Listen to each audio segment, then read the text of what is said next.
Ang aktres ng ABS-CBN na si Erich Gonzalez ay nagparamdam kamakailan sa kanyang social media update.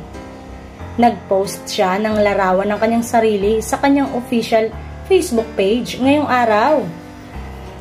Ayon sa kanyang caption, kasama ang 3 heart emoji, visited the Ivy Clinic.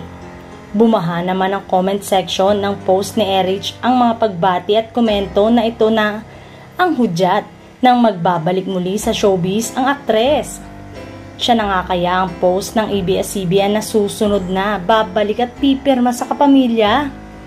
Samantalang, ipinahayag ng ilang fans kung gaano nila na-miss si Erich na hindi pa nakikita ngayong 2024. Ang kanyang huling proyekto ay ang seryeng La Vida Lena na ipinalabas mula November 14, 2020 hanggang January 16, 2021 at June 28, 2021 hanggang February 4, 2022.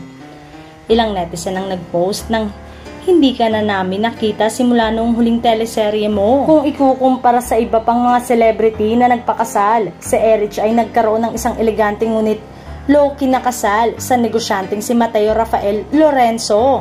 Noong March 2022, nito ay namuhay siya ng tahimik. Ang pinakahuling update ni Erich ay noong January na nagtudokumento sa kanyang pagbisita sa Ivy Clinic sa Bonifacio Global City.